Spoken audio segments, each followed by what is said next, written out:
Ayan na naman ang paborito ni Papa Bal. Space. Nag-crave na naman siya ng kontis. Mango Bravo.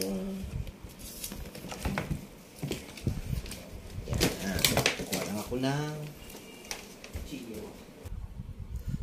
Gandahan mo ng slice pa. Yung pinakamaliit lang yung binili namin. Kasi ang mahal. Crave lang naman kasi. Masatisfied lang yung cravings ni Papa Bal. Uy, wow. Nag-a-ice na.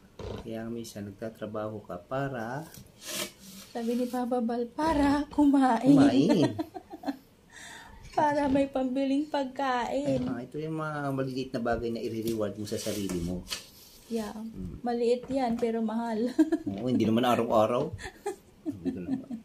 Kaya ka nga Subukan mo araw-araw yan. Kaya ka nga nagtatrabaho.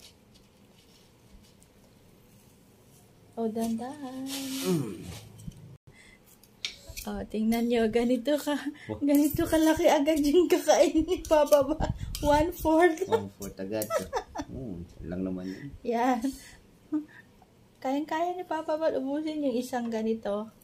Ayan, kayang-kaya niya. Kasi yung malaki nga eh.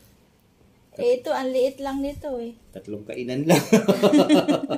Ayan na. Naiya naman ako sumubo nito. Then na. Wow! Ang sarap ng kain ni Papa. Ano ko na to?